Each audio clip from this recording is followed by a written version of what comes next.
It was 1:11 p.m. when the first shot came in. The round punched through the plywood wall of the Contractor staging area at COP Feldspar and buried itself in a stack of pelican cases against the far wall. The sound followed a half-second later, a flat, dry crack rolling down from the ridgeline to the northeast, and before the echo had finished dying against the HESCO barriers, Bernadette Ferreira was already moving. Not toward the door, not toward cover.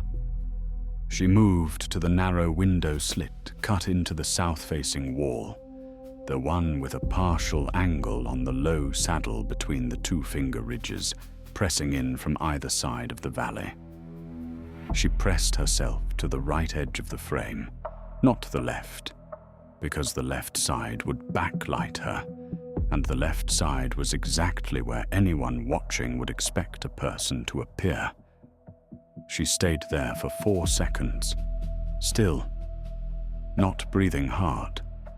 Her hands were steady. Corporal Espinosa ran past the doorway outside in full kit, shouting about incoming, pulling people toward the hardened positions along the north berm.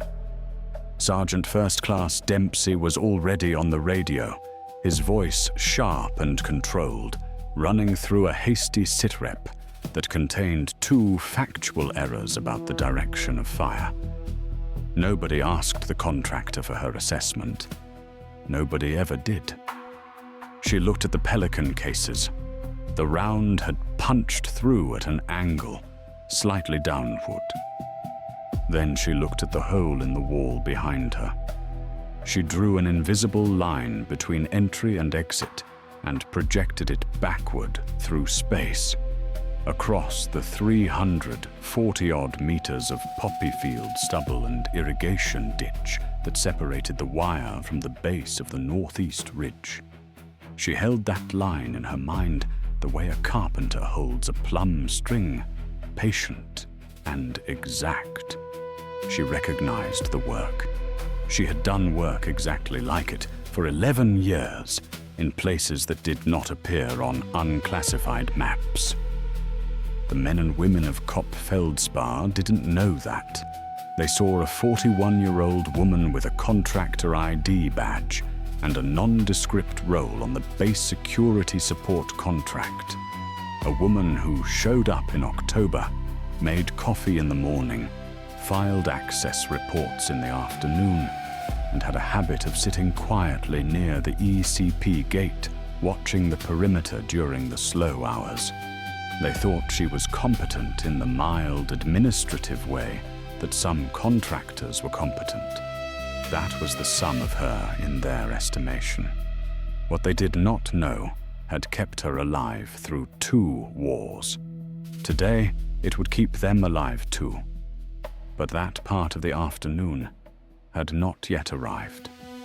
8 months earlier, Bernadette Ferreira had been sitting in a studio apartment in Beckley, West Virginia, eating soup out of a can and watching a winter rainstorm streak the windows gray. The apartment was rented furnished, which meant she owned almost nothing in the room except the duffel bag under the bed and a small stack of paperwork on the scratched kitchen table. She was in between things, not lost, not wandering, in between. It was a more honest word than most of what people said to her when they found out she'd separated. The scar on her left forearm caught the gray light from the window, about 3 inches long, running diagonally from inside the wrist toward the elbow, pale and smooth and slightly raised at its upper end. She'd gotten it in 2003 during the SEER course in Brunswick, Maine, when a restraint wire had been cinched too tight around her wrists, and she'd spent 4 hours working her hands free without alerting the aggressor role players. The wire had cut to the bone before she'd gotten loose. A corpsman cleaned it 3 days later, shrugged, and told her it would leave a mark. She was 20 years old then. The scar was 21 years old now, which meant it had been part of her longer than anything except her name and the memory of her grandmother's voice. She grew up in Beckley.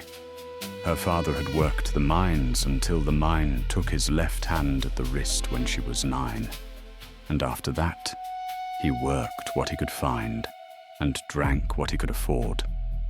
And her mother kept the family going on nursing home wages and sheer stubbornness. Bernadette had been good at 2 things in high school: mathematics and staying very still. She could sit in a deer blind for 6 hours without shifting her weight.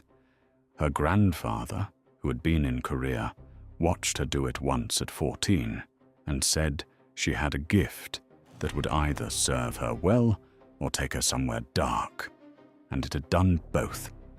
She enlisted in the Marine Corps in 1987 at age 18. She had re-enlisted 4 times. She had deployed to Saudi Arabia, to the Horn of Africa twice, to Iraq once, to Afghanistan 3 times. She had gone through the Scout Sniper Basic Course at Quantico in 1991, which at the time was not something women did, and the way she had managed that involved a set of classified memoranda that technically still existed in a filing cabinet somewhere. What mattered was that she finished with a 0.243 MOA average on the qualification range and a Kim's test score the chief instructor looked at twice before writing down. She had been attached at various points to units that did not list their locations in public military directories.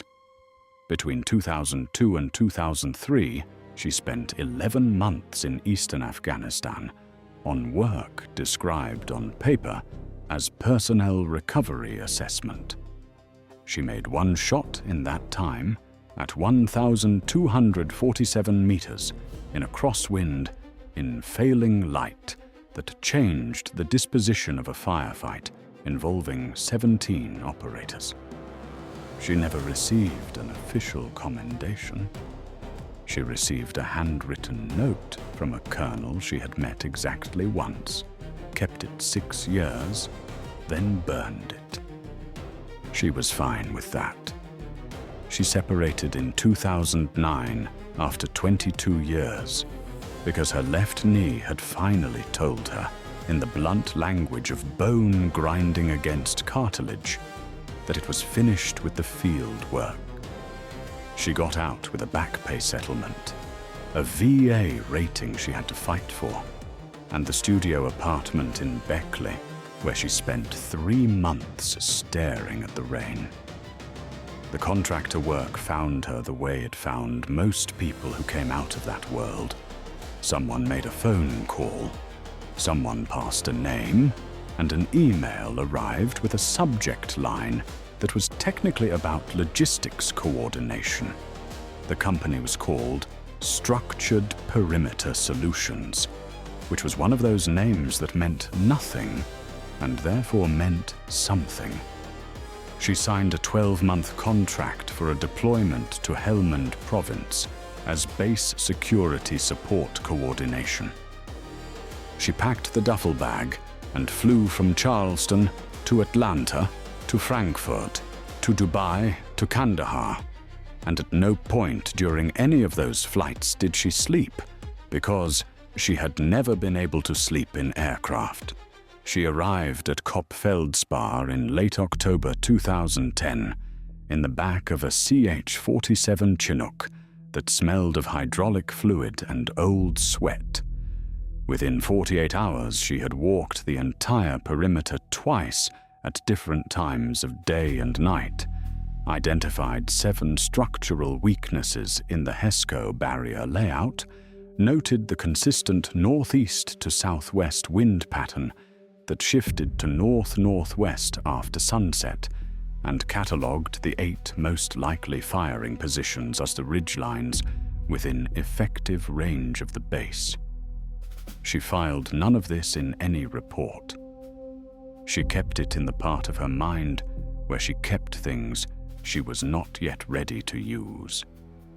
COP Feldspar housed a company plus of Marine Infantry, a small embedded Army EOD element, a civil affairs team, and a rotating cast of contractor support personnel. The base sat in a bend of the Helmand River, where the green zone pressed in from both sides, and the ground rose into rocky ridges, offering observation of everything inside the wire from 2 angles. Whoever had chosen the location had prioritized proximity to the river road over defensive geometry, a decision that had probably made sense on a map in 2007 and had been creating complications ever since.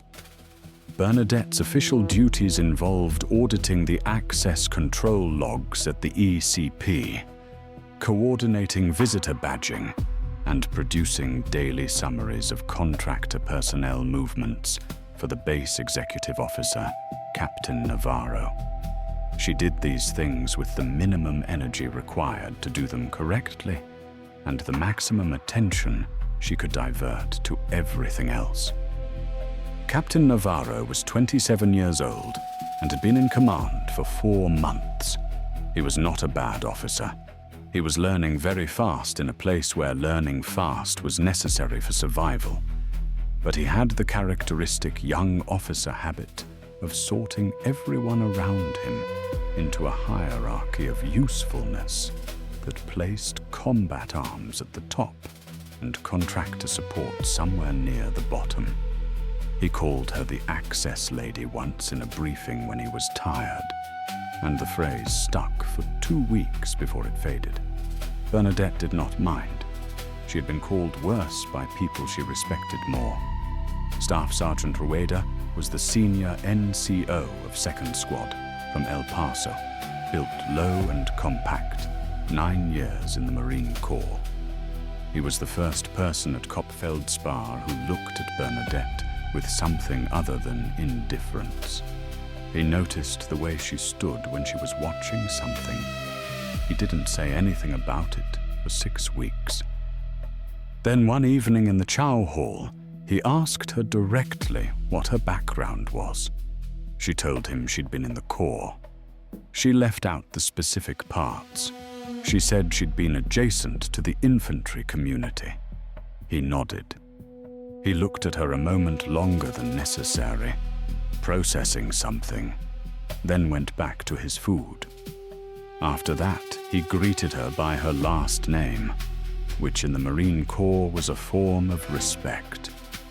Lance Corporal Arrieta was 20 years old, from Laredo, the newest member of the firebase by 3 weeks over Bernadette. He had the anxious energy of very young people on their first deployment, always in motion, unable to sit still. He had a habit of finding Bernadette during quiet hours because she seemed calm, and calm was hard to find at COP Feldspar in late 2010. He noticed the scar on her forearm one afternoon. She told him a wire had gotten to her during a training exercise. He said it looked like it had hurt. She told him it had hurt quite a bit at the time, and then it had stopped, and that was generally how things went, if you were patient with them. The days at COP Feldspar had their own rhythm. Dawn patrol, the long, slow hours of heat and dust and radio traffic. Evening patrol, night watch. The insurgent activity in the area was low-grade and persistent. 2 IED strikes on the river road in September. Monthly patterns of small arms fire from the northeast ridge that never resolved into a serious engagement, but never fully stopped either. A war of attrition in slow motion against a base that could not tactically move. Bernadette noticed in her 3rd week that the small arms fire had a pattern she found interesting. It always came from roughly the same 200-meter arc of terrain, always in the afternoon between 1300 and 1530, always in 2 to 4 round groups. Over 6 weeks, she had 14 data points. From those data points, she identified a most likely position and a secondary position and a likely route between them. She knew what she was looking at. She had been the person on the other side of that equation for 11 years. She also noticed that the counter-battery fire the Marines were employing never landed where the shooter was. It always landed where the shooter had been. The position analysis was wrong because whoever had done it had not factored in the wind shift pattern after 1430 that pushed smoke and visual distortion away from the shooter's position, or the reverse slope of the second finger ridge that made the secondary position invisible from 3 of the 4 berm observation points. She thought about saying something. She thought about it for a week. She decided against it. This was not her operation. Her role did not include unsolicited tactical analysis, and unsolicited tactical analysis from a civilian contractor, especially a woman in her 40s whose current job involved access badges, would be received badly, even if it was correct, and would cost her the quiet invisibility she was using as her primary tool. She kept her assessments to herself. She did her job. The weather in November changed the feel of everything. The heat broke, and the air turned sharp and dry. The light came across the ridgelines at a lower angle and threw long, hard shadows across the compound from 1400 onward. And those shadows changed the sight lines she had mapped in her head, and she remapped them. On the 18th of November, she was at the ECP processing a logistics convoy when Private First Class Torres called out movement on the northeast ridge at the saddle position she had mentally labeled Position 1. The movement resolved into a goat that had wandered down from the high ground. Everyone stood down. Bernadette stood still for a moment after the goat had moved off. The animal had come from the northwest and crossed the saddle traveling southeast. The brush disturbance it caused was on the left side of the saddle.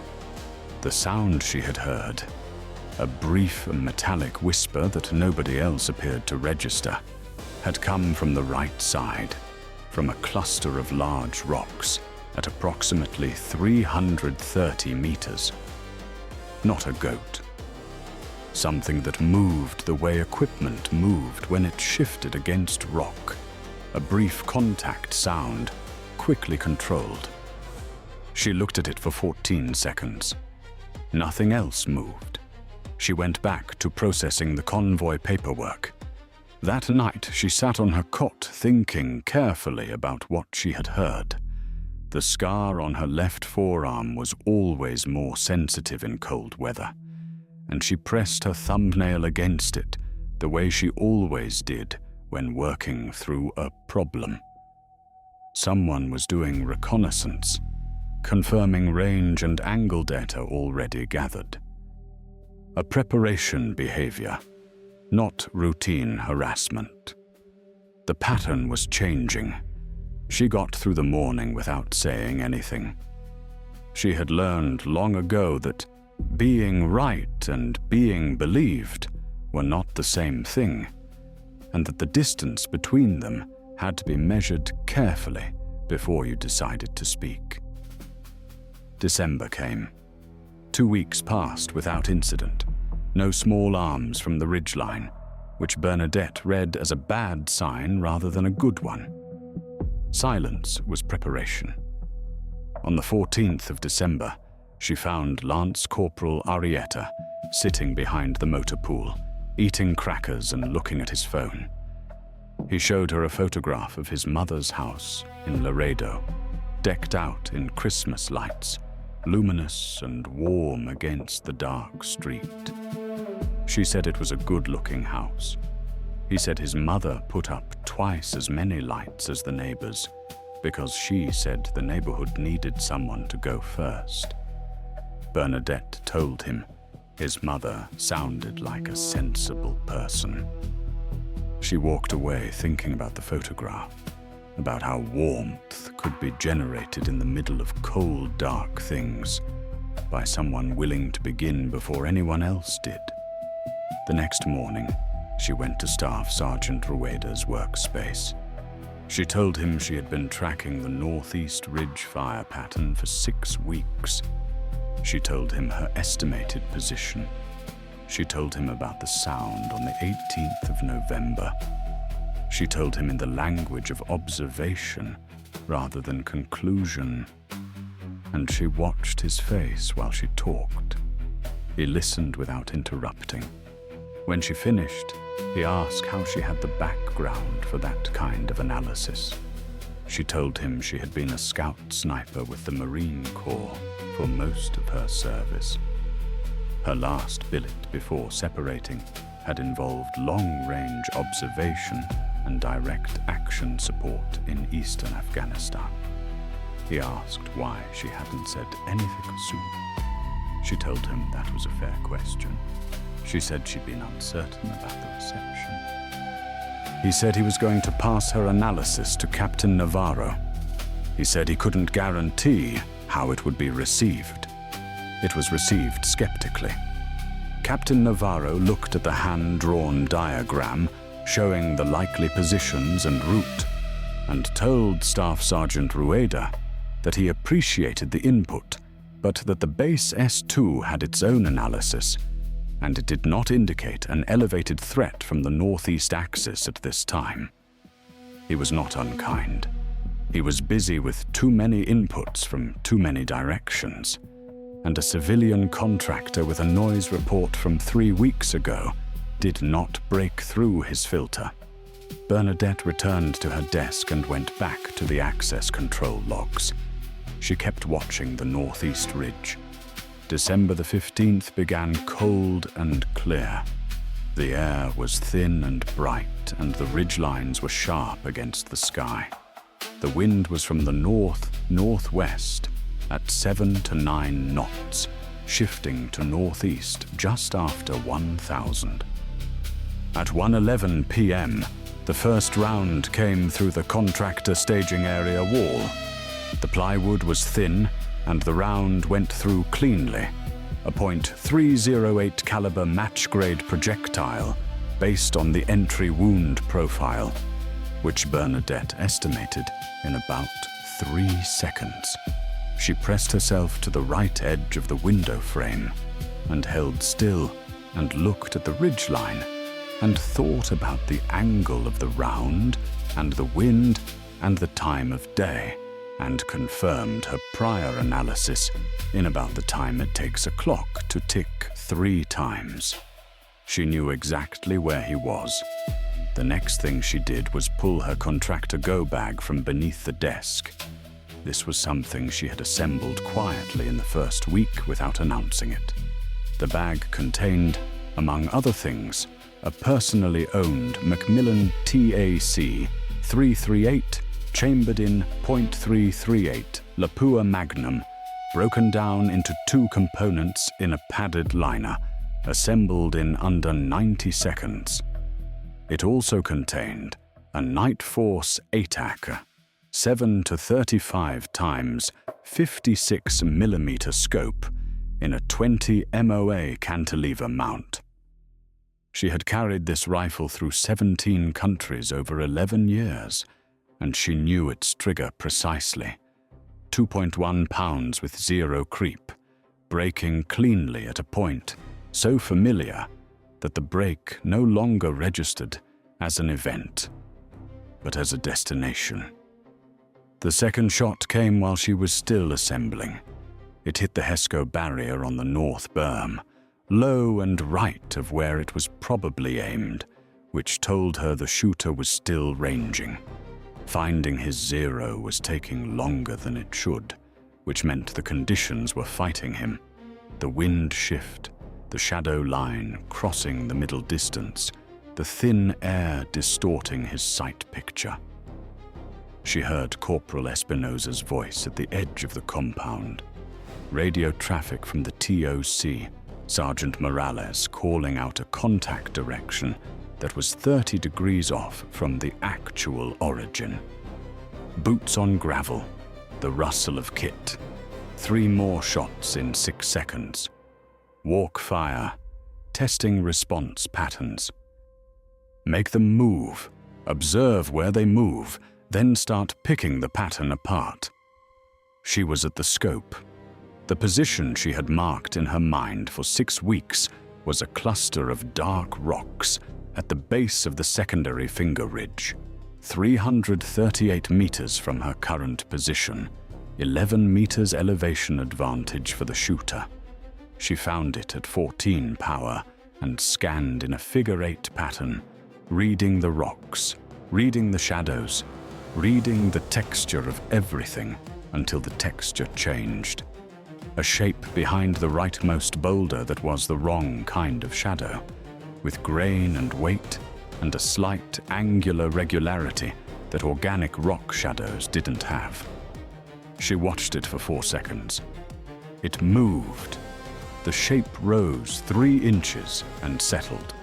A spotter checking the base response. 5th shot. Aimed. It hit Lance Corporal Torres on the right deltoid as he crossed from the Hesco stack to the North Berm fighting position. She heard the cry, heard the thump of a body going down, and in the same instant, she had confirmed her target and was managing her breathing and pressing through the brake and thinking about nothing except the shape of the wind and the fact that the man she was looking at had just shot one of her people. The TAC-338 broke. The recoil was sharp and familiar, a quick, hard push, and she cycled the bolt before the barrel had finished its return and came back to the scope. The shape behind the rock had changed. The angular regularity had collapsed into a disordered mass, no longer moving with purpose. She held on it 3 seconds, then moved her scan 47 meters left to the primary position, because she did not know if this was a one-man position, and in the scout sniper teams she had worked with, it was almost always a 2-man position. A muzzle flash from the primary position. The 6th shot hit the MATV by the gate. In the same moment, she was settling her breathing and reading the wind flag she had made from a strip of Contractor badge lanyard taped to the corner of the window frame, and her body was doing the arithmetic it had been doing for 20 years. And she fired. The second figure dropped behind the rocks. She stayed at the scope. She watched. She counted to 30. No more movement from either position. The base had gone very quiet. Not the quiet of absence, the quiet of people who have heard something and are trying to understand what it means. She listened to the radio traffic describing 2 confirmed enemy KAR at the northeast ridge. She heard the QRF being ordered to confirm and secure. She kept her eye on the ridge for 11 more minutes. No movement. Lance Corporal Torres had caught the round in the right deltoid, exited cleanly through the posterior shoulder. He was going to be fine. She heard that in the radio traffic and let it settle in her like water settling in a glass. She broke the rifle down. She placed it back in the bag. She went outside. The afternoon was cold and the shadows were very long, and the compound had the stillness that follows violence. Everyone still elevated, not yet down from it, talking in bursts and then stopping. Staff Sergeant Rueda was standing at the edge of the motor pool area, and when he saw Bernadette, he stopped talking and watched her walk toward him with an expression she had seen before on people who were recalibrating. He asked her directly if that had been her on the ridge. She said she had taken a position in the staging area and engaged 2 targets at the northeast ridge complex, positions 1 and 2 on the diagram she had given him 3 days ago. He looked at her, then at the ridge, then back at her. He said the QRF was going to find 2 bodies up there. She said probably. He asked what rifle she'd used. She told him. She told him the distances. The 9-knot north-northwest wind, the shadow line at 338 meters, the elevation differential, the fact that the second shot had been a moving target at 47 meters lateral displacement in 11 seconds. He was quiet for a long moment. He said that was some of the finest shooting he had ever heard described. She told him it was what she'd been trained to do for most of her adult life. The QRF came back 90 minutes later and confirmed 2 enemy KIA at the northeast ridge, a 2-man sniper team with a full observation kit, a PRC-148 clone radio, and a marked map that showed COP Feldspar with 12 positions annotated as primary targets based on observed movement patterns. 12 individual Marines and contractors, a full engagement sequence. The marking method suggested they had been under observation for at least 3 weeks. None of those 12 people had been engaged that afternoon. Bernadette heard that number, 12, while she was writing the access control log for the day, because that was still her job, and the access control log still needed to be completed. She kept writing while she heard it. Her hand did not shake. The scar on her forearm itched faintly in the cold air. She pressed her thumbnail against it once and finished the entry. Captain Navarro found her an hour later. He sat down across from her and said nothing for a moment. Unusual for him.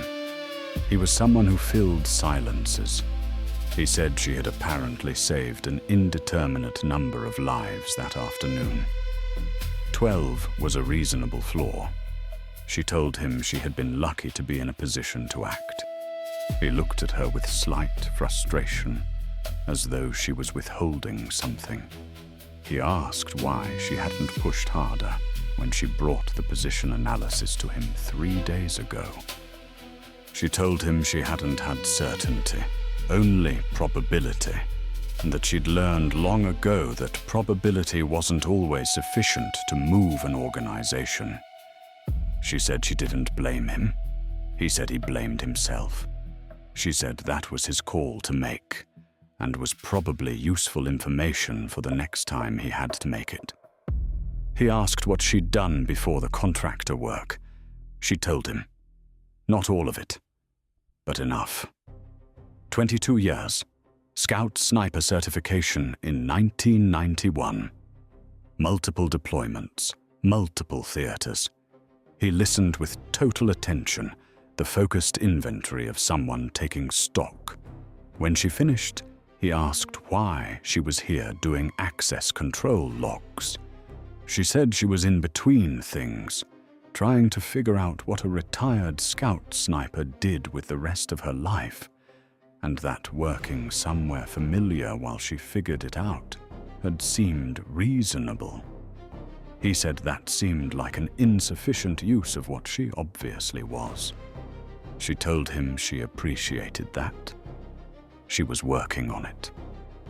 He nodded, stood, straightened his kit, and said he was going to recommend a formal accommodation through the contractor company and write a personal memo to the regimental S3. He thought there were people up the chain who should know what had happened and what she had brought to it. She thanked him. She meant it. Staff Sergeant Rueda found her that evening at the ECP gate. He sat on an ammunition crate and was quiet for a while. She had noticed he didn't need to fill silence either. He told her his team had been watching the northeast ridge for 4 months with the wrong analysis and the wrong geometry, and had never found the position she'd found from inside the wire by watching and listening. She said he'd had the right instincts about the axis of threat. The specific position analysis required a different kind of reference frame. He said that was generous. She said it was accurate. There was a difference. He looked at the scar on her forearm and asked about it. She told him the same thing she'd told Arietta. A wire during training, long time ago, healed up, left a mark. She told him it reminded her that the body kept track of the things you asked it to do. And that was not a bad thing. He looked away at the ridge, now dark against a sky going purple at the edges, and said it must have been a hell of a training course. She said it had been. Lance Corporal Arietta found her the next morning near the chow hall. He had a sling on his right arm from wrenching his elbow diving for cover during the contact. He looked embarrassed about it, the way young Marines always did about minor injuries. He asked if she'd really been a sniper. She said she had. He processed this against the version of her he'd been carrying for 2 months, then asked why she hadn't told anyone. She said it hadn't come up. He said that seemed like something that would come up. She thought about how to explain it. She told him she'd spent most of her career in roles where the value came from not being noticed, from being the thing in the environment that didn't register as a threat until it was too late to matter. She'd gotten very good at being invisible, and it had become a habit she was still working on breaking. He looked at her with the directness of very young people who haven't yet learned to soften their observations, and said it seemed like a lonely way to live. She thought about his mother's house in Laredo, the Christmas lights, someone who decided to go first before anyone else did. She told him he wasn't wrong. She left COP Feldspar in February when her contract ended. The valley was dusted with thin snow on the ridgelines. She watched it through the porthole until it disappeared behind the mountains. She went back to Beckley. The apartment was smaller than she remembered, or she was larger in some way she couldn't measure. She sat on the edge of the bed in the dark the first night and pressed her thumbnail against the scar on her left forearm and thought about 12 names on a map she had never seen and would never know.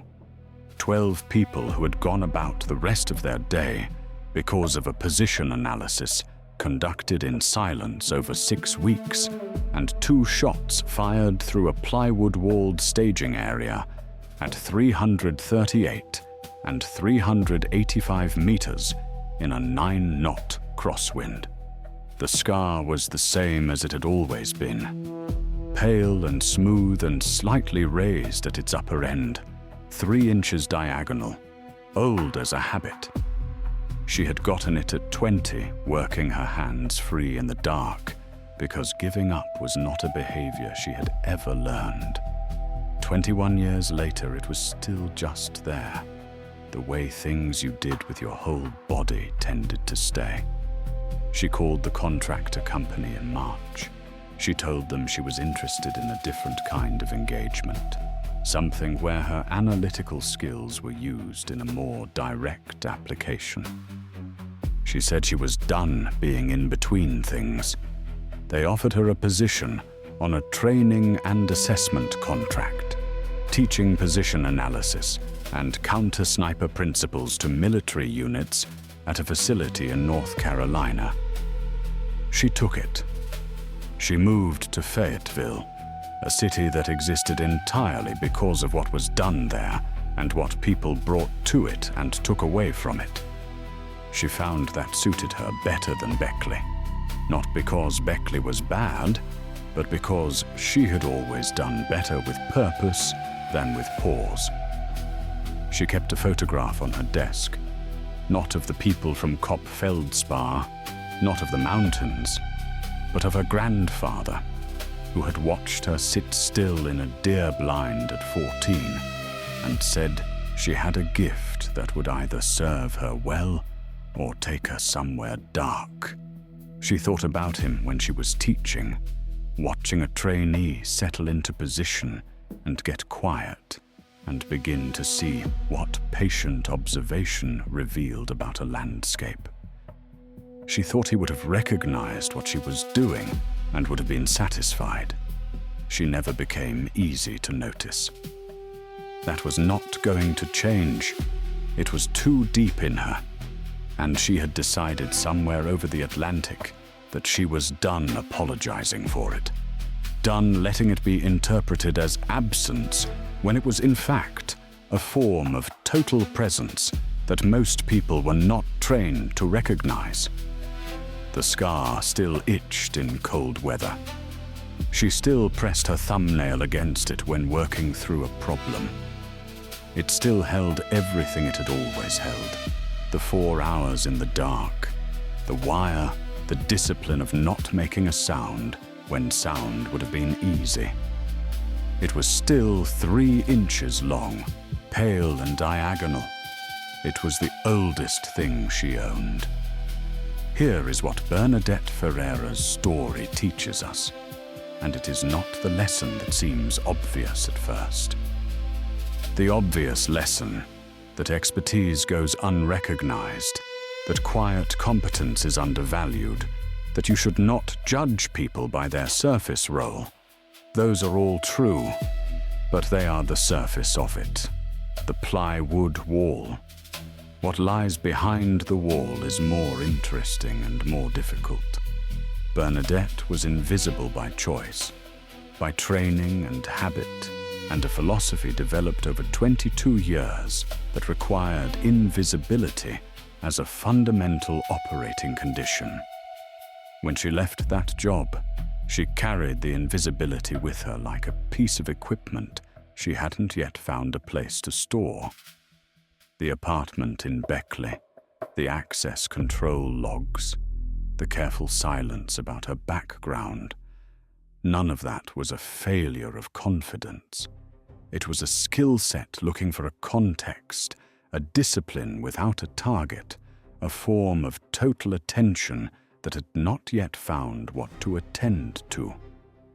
What changed at COP Feldspar was not that people finally recognized her.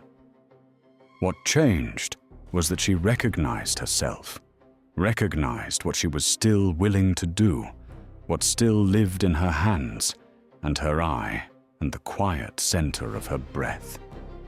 When she pulled the TAC-338 out of that go bag, she was not proving anything to Captain Navarro or the access control logs. She was answering a question that Beckley and the rain and the 3 months of stillness had been asking her. The question was whether any of it was still there. The answer was yes. The answer had always been yes. The problem had been knowing what to do with yes in a world that had stopped asking. The young Lance Corporal from Laredo was right that it was a lonely way to live. What she had not yet told him, because she hadn't fully understood it herself until she was watching the ridge go dark, was that the loneliness was not a sentence. It was a starting condition. It was the state you occupied before you decided to be the one who went first, before you put up twice as many lights as your neighbors and let the warmth be visible from the street, before you let what you were actually capable of stop being a private fact and start being a gift. That is the harder thing. Not the shot, not the 6 weeks of position analysis, not even the 22 years. The harder thing is deciding, at 41 years old, in an apartment in Beckley, in a war you technically left, that what you are is still worth giving. If this story stayed with you, go ahead and press like. It takes a second, and it helps more people find stories like this one. In the comments, we want to ask you something specific. Have you ever been in a situation where your most valuable skill was the one nobody around you knew you had? And what finally made you use it? We read every comment, and the answers tend to be the best conversations in this space. Subscribe and turn on notifications so you don't miss the next one. We'll see you there.